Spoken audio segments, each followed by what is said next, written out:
prestasikan film pada aktor dan sutradara untuk mengikat mereka pada proyek ini.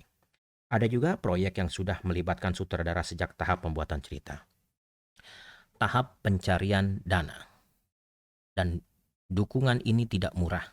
Banyak proyek yang gagal melewati tahap ini.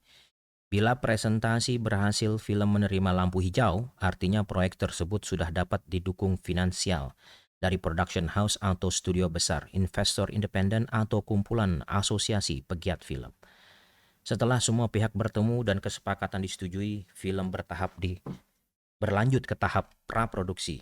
Sampai tahap ini, sebuah film sudah seharusnya memiliki strategi pemasaran dan target penonton yang jelas.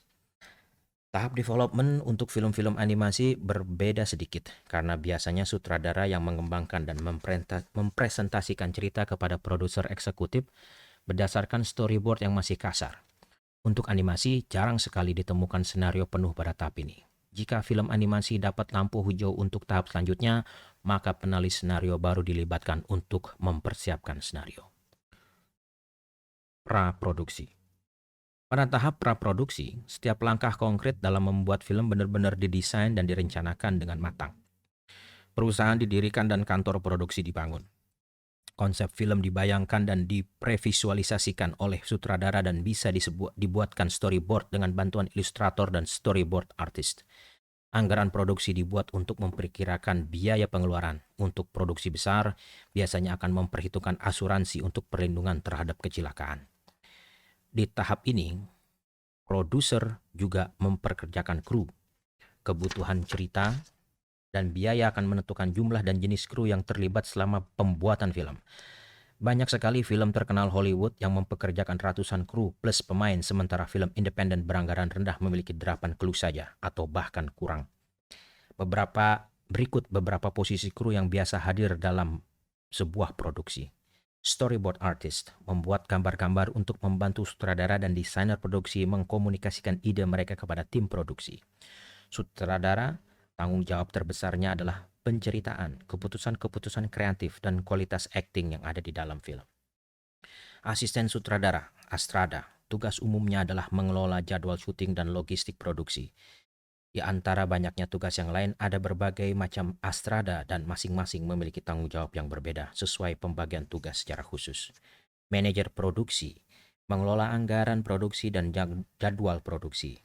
Manajer produksi juga bisa memberikan laporan atas nama produser, perusahaan atau rumah produksi kepada para eksekutif dan pemodal. Manajer lokasi menemukan dan mengelola lokasi-lokasi syuting. Lokasi syuting bisa di dalam sebuah studio dengan lingkungan yang bisa dikontrol atau langsung di lokasi, misalnya pasar, gunung, atau laut. Desainer produksi menciptakan konsep visual film bekerja sama dengan penata artistik. Penata artistik mengelola departemen artistik, yaitu membangun atau menata set. Desainer kostum membuat dan mengelola pakaian, yaitu membuat dan mengelola pakaian untuk semua karakter dalam film. Penata rambut dan make up bekerja sama dengan desainer kostum untuk menciptakan tampilan tertentu untuk sebuah karakter. Casting director menemukan aktor yang tepat untuk mengisi peran-peran dalam skenario. Untuk ini biasanya seorang casting director akan melakukan audisi. Choreographer membuat dan mengkoordinasikan gerak dari tari biasanya untuk film musikal. Bisa juga ditemukan kredit koreografer laga, fight choreographer, untuk film action atau laga. Director of Photography, DOP atau DP, adalah seorang yang memimpin dan menjaga kualitas fotografi dari keseluruhan film, termasuk di dalamnya kualitas gambar, pencahayaan, dan gerak kamera. Sound recordist adalah seorang kepala departemen suara selama tahap produksi, bertanggung jawab merekam dan melakukan mixing suara di set. Biasanya dialog dan efek suara direkam dalam mono, ambience dalam stereo. Mereka bekerja dengan operator boom. Sound designer menciptakan konsep aural dalam film. Dalam beberapa produksi, seorang sound designer kadang disebut sebagai director of audiography. Music composer menciptakan musik untuk film, biasanya baru dimulai pada tahap pasca produksi. Produksi. Dalam tahap produksi, pengambilan gambar, suara, dan elemen mentah lainnya dilakukan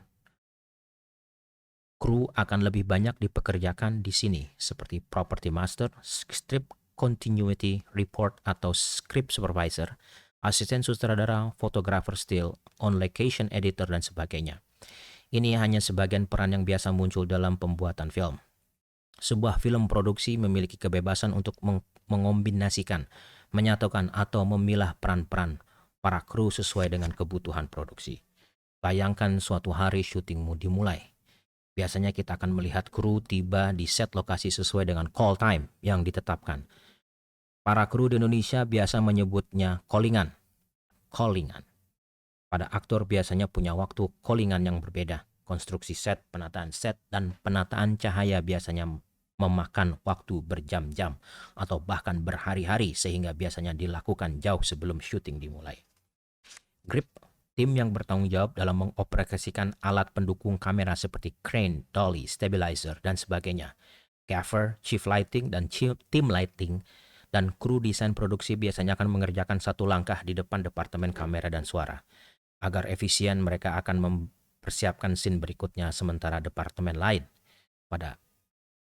Pada saat kru mempersiapkan alat-alat, para pemain akan dipakaikan kostum dan didandani oleh departemen kostum, tata rambut, dan make up. Para pemeran melatih skrip dan blocking posisi pemain dalam kaitannya dengan posisi kamera. Bersama sutradara, tim, kamera, dan suara akan ikut berlatih bersama mereka sambil melakukan penyesuaian. Pada akhirnya, adegan akan direkam. Kemungkinan besar berulang-ulang sebanyak yang dibutuhkan sutradara. Pada umumnya, berikut adalah prosedur yang biasa terjadi pada saat pengambilan gambar. Asisten sutradara akan menyuruhkan set clear atau standby atau picture is up untuk memberikan semua orang bahwa pengambilan gambar akan dilakukan. Dilanjutkan dengan tenang semua atau quiet everyone. Setelah semua kru siap untuk merekam, sutradara akan menyuruhkan sound atau roll sound jika perekaman melibatkan suara. Dan sound recordist akan merekam sambil menyuruhkan sound speed, sound roll, atau roll saja. Clapper, orang yang memegang clap di depan kamera, akan menyebutkan nomor scene, nomor shoot, dan nomor take. Sutradara lanjut memanggil kamera dan dijawab speed oleh operator kamera persis setelah kamera mulai merekam. Kamera operator dan juga mengganti jawaban dengan perintah mark it pada clapper. Clapper segera menutup clap dan mencari posisi aman agar tidak terekam. Jika adegan melibatkan figuran ekstras dan acting pada background, sutradara akan memberikan kode pada mereka. Background action. Terakhir adalah sutradara atau kadang-kadang estrada jika dibutuhkan yang memerintahkan action kepada pemeran utama. Sebuah take akan selesai ketika sutradara menyuruhkan cut dan kamera serta suara akan berhenti merekam. Seorang script continuity report script supervisor akan mencatat segala hal yang bersangkutan dengan kesinambungan adegan. Sementara tim suara dan kamera akan membuat catatan teknis tentang take tersebut di lembaran laporan masing-masing. Jika sutradara memutuskan melakukan take lagi, maka seluruh proses akan diulang. Setelah puas, kru akan bergeser ke posisi atau setup kamera berikutnya dan merekam lagi. Terus saja sampai scene tersebut tercakup semua. Setelah syuting scene tersebut selesai, sutradara akan menyuruhkan bungkus atau wrap atau moving on atau next scene. Setiap kru yang bersangkutan akan membereskan scene tersebut dan pindah ke scene berikutnya atau selesai. Pada akhirnya, sutradara akan mengesahkan jadwal syuting hari berikutnya dan laporan progres harian daily progress report akan dikirimkan ke rumah produksi. Di dalam laporan ini termasuk juga laporan continuity, suara, dan tim kamera. Setiap kru dan pemain akan menerima call sheet yang akan memberitahukan mereka kapan dan di mana mereka harus berada pada esok harinya. Setelah itu, sutradara, produser, kepala departemen, dan kadang-kadang pemain bisa berkumpul bersama dan menyaksikan footage bahan rekaman disebut dailies yang diambil pada hari itu dan mengulas hasil kerja mereka. Jam kerja dalam satu hari syuting berkisar 14-16 jam berbarengan terus dalam satu lokasi. Bentuk kerja seperti ini biasanya membangun semangat dan solidaritas setiap orang yang terlibat di dalamnya. Maka ketika syuting selesai, biasanya rumah produksi akan mengadakan wrap party untuk berterima kasih pada kru dan pemain atas usaha mereka. Untuk live action adegan nyata, bukan adegan berbasis CGI, salah satu tantangannya adalah menyelaraskan jadwal kerja pemain dan pemain utama pada kru. Karena pada setiap scene yang akan direkam, mereka dituntut hadir di waktu dan tempat yang sama. Film animasi memiliki alur kerja yang berbeda. Para pengisi suara bisa merekam suara mereka di studio rekam pada waktu yang berbeda dan baru bertemu satu sama lain pada saat penayangan perdana. Pembuat gerak rambut dan pembuat tekstur kulit pada suatu karakter bisa tidak bertemu sama sekali. Pasca produksi. Pada tahap ini materi mentah syuting dimasak kembali oleh editor. Bayangkan sebuah dapur dan seorang koki, bahan masakan terbaik sudah dipetuk, tinggal diracik hingga matang. Editor memilah shot dan membangun lagi adegan-adegan. Tidak menutup kemungkinan bahwa struktur penceritaan yang ada di senario bisa berubah total setelah masuk ruang editing. Adegan di menit 60 bisa saja dipindahkan ke awal film. Dan adegan ending bisa diletakkan di tengah-tengah dan sangat memungkinkan menjadikan film itu memiliki struktur yang lebih baik.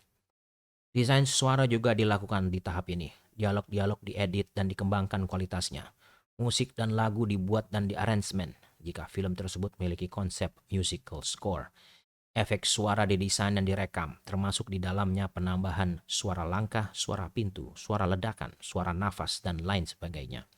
Penambahan suara ini bisa dibuat kembali di dalam studio, dikenal dengan istilah Foley, atau bisa membeli atau memanfaatkan suara yang sudah ada di sound library. Lalu visual efek berbasis komputer grafik juga dilakukan di tahap ini, seperti menambahkan efek darah, pecahan kaca pada mobil, menggeserkan posisi bulan, menambah awan dan pepohonan pada sebuah scene pemandangan, memperbanyak jumlah manusia pada stadion dan lain sebagainya. Setelah semua gambar lengkap, film akan diwarnai kembali oleh colorist sesuai dengan look yang diharapkan. Warna antar shot diselaraskan karena biasanya satu shot dan shot lainnya memiliki komposisi warna yang berbeda dan sering disebut belang. Biasanya film-film horor akan memanfaatkan warna-warna dingin.